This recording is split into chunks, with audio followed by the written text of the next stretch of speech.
So, hello, welcome to art class. It is April 7th. And last week, if you haven't watched the replay of that video, it was pretty much about how is this class going to work from now on. And so a lot of the questions I'm getting emails about are answered in that first video. So make sure if you haven't watched it, you go back and watch it. They're on our Google Classroom stream. They're on Pottsville's YouTube page. Yeah, Pottsville has YouTube now for all your teachers' live classes that are going on. And another thing, if you haven't turned in your last project, I think I have about half of pre-Ps, okay? So make sure that you're turning that in. You're always welcome to turn in work at the school, but I think it's easier to just do it via Artsonia, to be honest. I go to the school once a week because I live in Conway. I go to school once a week to pick up work and drop off paper copies for people, but it's not necessarily the same project that I'm doing with my Zoom classes because I would like you guys to be able to use the internet and things, but if people don't have internet access, then that's what I'm doing with those paper copies. So if you have a friend in pre-P you haven't talked to, and if you don't know if they have any idea what's going on in art, maybe touch base with them, help each other, support each other, because some people I've found that they're rocking it and they know what's up, and then other people are completely like, oh, we still have art. That's a class. That's a thing. So make sure you're supporting each other, helping one another. Another thing, if you have something at the school, I find my pre-P people, y'all keep a lot of stuff in my room. If you have something at the school that you want me to get out of the room for you and leave in the cafeteria that you can pick up, whether it be your portfolio or an artwork that you want to have for the whole summer, then send me an email, and whenever I go up there on Friday or the next Friday, I can get it for you, put it in the cafeteria, and the cafeteria is open from 9:30 a.m. to 2:30 p.m. Monday through Friday, so you could pick it up. I know a lot of you have your portfolios there, or if you need any art supplies even that you know that we have in class, I can hook you up with some of that stuff as long as I can trust you to bring it back. So kind of think about those things, send me an email. I want to make sure that you guys have the things that you need and that you want out of the classroom, but I'm the only person that's supposed to go in the classroom, so be really aware of that.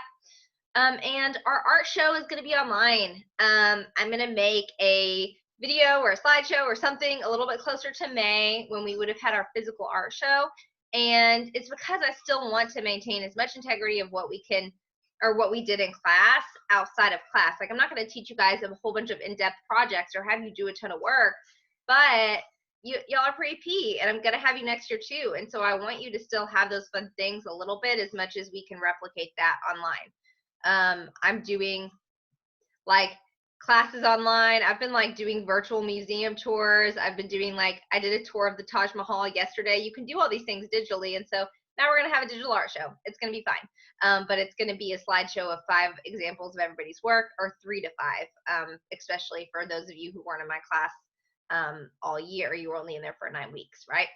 So I'm going to share my screen and talk about what we're doing. Except for I forgot how to share the screen, even though I've been doing it all day. Okay, so a little bit of this is going to be talking about your last project, and it's going to lead into what your next one is. So your last thing was hand surrealism. So if you haven't done that already, again, that is like turning, I called them handscapes. It's turning your hand into something else, in some kind of environment. And so part of my inspiration for that, or part of the thing I always think of when I think of making handscapes or hand surrealism artwork, is MC Escher. This was my favorite artist growing up. If you guys have seen this one on the right, you probably saw it in the hallway at school. I made that, and I added like little math things in there because he was my favorite artist. And he also did this drawing of hands turning into hands that I think is really cool. So I wanted to show you guys that. I also wanted to show you, I have to move your faces around every once in a while. I also wanted to show you a few other artists. Did I push record? Hold on. I forgot whether or not I pushed record. Let me stop share. Oh, I did. We're sharing again. Y'all, I'm going to get better at technology throughout this whole process, so hopefully your other teachers are too. Choi Zhuang, he created these like 3-dimensional hand models and then made them into sculptural wings. This artist, Julie Curtis, is a surrealist artist, and she like takes things that you would find in everyday life, like your finger, and she made it into a sushi roll. So there's different ways in which creatively you can use something that you always have with you, right? You always have your hands with you. This is Noel Badge's pew. At first I thought that these were hands growing out of his, or these are flowers growing out of his hands or trees growing out of his hands, but it seems almost like he's throwing them upward. But I wanted to show you his work too, just because it was really pretty, and it kind of gave me that vibe. And then this artist, Luca Luce, and there's a lot of links in these slideshows because I'm going to share them with you if you want to continue exploring their artwork on your own. He does hand painting on his actual hands, and he does these crazy illusions. So if you click this link, there's a bunch of other examples. But the cool thing about drawing hands is it's always there with you. And I've talked about this before, in that like the best practice is drawing from observation. And if you say like, oh, I can't draw a giraffe right now because I don't have a giraffe in front of me, or I don't have a picture of a giraffe, it's kind of like phoning it in, and you can't really do that with your hands. It has a bunch of like weird wrinkles. It makes weird shapes. You can make it into a bunch of different like poses, and so it's a really versatile thing that you can practice your drawing skills on. And even if you don't like drawing hands, it is really good practice. So I want to show you guys some of your own work. And so these are some of the 7th graders' work. And so if y'all could, in the chat box, like comment like the number that's by one of them that you feel like is really intriguing. I have to figure out how to pull this chat box up here. And we're going to be using the chat box here and there, so let's just get used to it. I have to figure out how to get my chat box open when I'm sharing my screen. Hold up, there it goes. 542. Sorry, y'all, this has been working a lot better the rest of the day.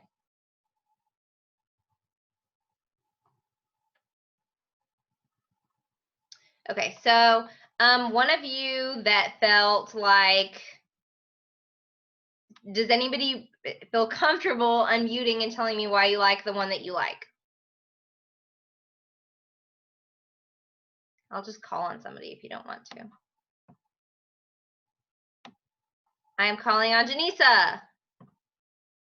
Why are you intrigued by number 5? Janisa, can you hear me? I'm going to mute.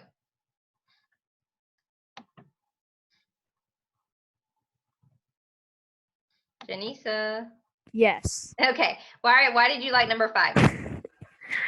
I don't know. I guess it's just it's what I was drawn to first. I mean, if I just opened my eyes, like if my eyes were closed and then just opened them suddenly, that would have been the first one my eyes would have gone to. And I don't really know why. I thought it was really cool. Yeah, and I think it's kind of jarring. I think it's because butterfly wings are all like pretty and colorful usually, and this is like, oh, hands. Like it's kind of disturbing. Yeah. I'm gonna mute you a little bit. I'm gonna just call y'all out and unmute you all. No, but I'm trying to unmute Carly. So Carly, can you tell me why you like number 4? I just thought it was pretty and like interesting, you know. Yeah, I wouldn't have thought of putting the hand in the sky, honestly. So I thought that was pretty cool too. And that's kind of what is interesting about, I really do like being able to, for everybody to take pictures of these and seeing them side by side, but also just seeing the variety. And I think there's something interesting about like if you take a picture of something, you can better see like any flaws or any places where you need to add more shading or any weirdness in your composition, the way things are arranged. So I think it can be really helpful in looking at your artwork. So here are the 8th graders ones. If y'all could do the same thing and comment any that you feel like you really like or that you feel like are super interesting. I'm going to do this every week. I'm not going to like put names under them or anything. So if you're like super embarrassed of yours, it's not going to matter, but.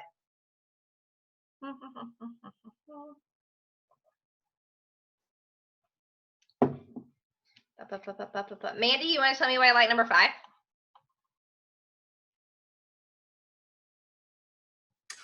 Because it's got all the planets on it. Yeah, and I think it's cool too is because I wouldn't have thought of like because the assignment was to turn your hand into something more, and I wouldn't have thought of just like letting the planets drip from it. It's kind of puppeteery, which I think is cool. I will say, like, Janisa, yours, I love the color that you added to yours. Like, that's crazy. It's really awesome. And I don't know, it just makes me want to keep looking at it because there's lots of tiny detail in there. Also, Caitlin's playlist has Ozzy Osbourne on it. I just checked. Okay. Mandy, Janisa. Janisa, why do you like number 2? Do you know?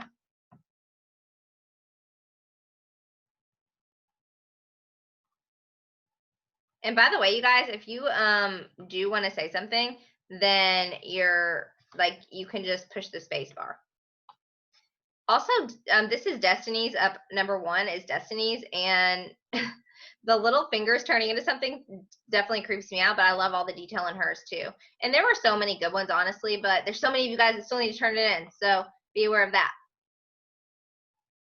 Okay, we're moving onward. So we're going to do this a little bit more next week after I bug the rest of your classmates to get on. So the next assignment is going to be a little bit less in depth. So what I'm going to do is kind of switch back and forth between projects where we're drawing and projects where we're using our creative thinking brains. This is going to be something that we have to do a little bit more of because I don't want you guys to have a ton of work and I want it to be not super stressful. So it's going to be a lot of looking around your house and seeing what kind of things you can make around your house. So I'm going to explain in a minute. So there are 2 different artists that use food in their artwork that I wanted to show you guys. So one is Giuseppe Arcimboldo and one is Terry Border. Giuseppe, he is an artist from the 1500s and he is Italian. He is best known for creating these portraits out of things that you would see in your everyday life. So out of vegetables, flowers, fish, books, most commonly fruit and food. But I think this is cool over here. Like, this is a whole portrait made out of different greenery. And so he's taking things that he sees in his normal everyday life. And back then, you didn't have photographs. You didn't have things to look like, to take pictures of, or Google how to make something. You had to look at the things that were in your life. So he took those things and he created something else that was representational out of those. They're kind of creepy and kind of cute at the same time. Terry Border, this is a photographer from Indiana. He sets up these scenes and he creates these things. So he's not only a photographer, he's also an artist because he's building and making things. He creates these objects and he calls them bent figures, and they are anthropomorphized. So what that word means is he gives them human characteristics and then he puts them in these little scenes. And he is known for authoring children's books because these are really cute little things for kids. But I love that, you know, he gave this hot dog personality. Like, and so I'm super impressed by it. Here are some of them up close. So this is nail polish turned into like a little guy, and they even have like little feetsies. And then he is walking his nail clipper dogs, which are related to the nail polish, right? And this is a banana who is about to go ham with the chainsaw on the Sunday is kind of how I'm reading it. But it kind of tells a story based off of the thing that's created. So I think that that's really interesting. And by the way, not expecting you to create something like portrait of fruit or like standing up giant scenes. That's something a little more in depth than we're going to do, but it's how we're going to get inspired, okay? So I wanted to show you guys this Instagram. And what's really cool in the day of not being able to leave your house is that you can follow artists on Instagram. So any contemporary artist likely has an Instagram page where they're showing a little bit of behind the scenes, a little bit of the artwork that they're currently making. And so this is that second artist that I just showed you, Terry Border. This is his Instagram, and these people are going swimming in a hand sanitizer bottle, fully sanitized, which is kind of like making a commentary on what's going on in the world right now, right? This is 2 red bell pepper people, and they're looking forward to actually being able to visit an art museum again because they're stuck at their house. And so he's using this fun play on the type of art that he created, and he is bringing it into what is modern day contemporary art that's about the shared experience that we're all feeling as people right now. So what you're going to do is you are going to create an image or a scene using objects that you can find around your house, and you're going to photograph it. So it might be that this takes you a second to kind of think about. You might have to look up some inspiration from these artists, and then you might have to go around your house and see like what's up. You might put things together and be like, that's not working, and then have to do it again. So be inspired by those artists. You could make a portrait out of something. You could make a scenery. You could like make little people like that the artist Terry Border did. So I'm not super specific in how this has to look. I just want you to be creative with this concept of making things out of things that you have in your home. All you're going to do is set that up, take a photo, and then upload it directly to Arsonia. So here are some ideas of what to use, and again, I'm going to share the slideshow with you just in case you get stuck. But paper clips, foods, toys that don't already look like people and animals. Like, so for example, if I set this guy up and gave him a remote and put him in front of Netflix, that's not really super creative, right? That's kind of phoning it in because he already looks like a person. You could use tools, silverware, shoes, books, and you're just arranging them to make some kind of scenery or some kind of something. And this is called found object art as well. And it's just kind of a cool way to adapt to not having a ton of materials and having limitations. But what you're going to do with these things is, I like the banana chainsaw too. What you're going to do with these is, again, just upload them to Arsonia. Every single time I give y'all an assignment, it's going to be posted to the Google Classroom. So that way, throughout the week, if you're like, what am I supposed to do again? You can reference the assignment. You can reference the slideshow that I just showed you. I'm going to be posting the replay of the YouTube video in the Google Stream. And then you can email me and ask me questions. But since you guys are sixth period, you're going to have class on Tuesday and Thursday. So let's pretend that this is the live part of the class. This is the live part where I speak at you and where you talk back to me sometimes kind of awkwardly. And then Thursday is going to be when you are working at your home and trying to come up with this project and uploading it. Every project is going to be due on Fridays, and any other work that you guys want to create, though, I so recommend that you keep creating things more than I require you to, just because it can be a really great way to deal with uncertainty. It can be a really great way to just like, I view it as meditation in a way that if I'm creating something, that I'm not thinking about something else necessarily. And so I really encourage you to be like some of the other artists and creatives that are making things during this time, and make things. How awesome would it be if you could come back to school in August having a ton of artwork to share and show and be proud of, or even not show to anybody and just have it for yourself. And so one thing that I do really like, and Caitlin isn't here, but Caitlin and Janice have been like sharing things in the Google Classroom. And as silly as that is, I do really like how we're like all sharing things with each other and trying to keep this community going, because that's one of my favorite things about our pre-P art class, is that I feel massive community in there, and I miss you guys because I can't see you every day. Okay, so I really want us to keep in touch. I really want to encourage you guys to be on class, because I do think that it helps a lot with accountability and staying in the loop, because the likelihood of you like watching the replay and then doing the assignment, I mean, you might, but it's a lot less than if you just hopped on and you already knew the instruction and you didn't have to rewatch those things, right?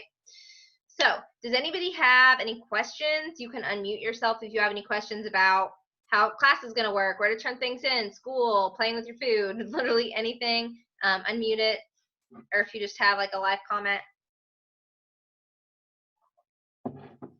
Okay, so I'm going to stop this recording. If you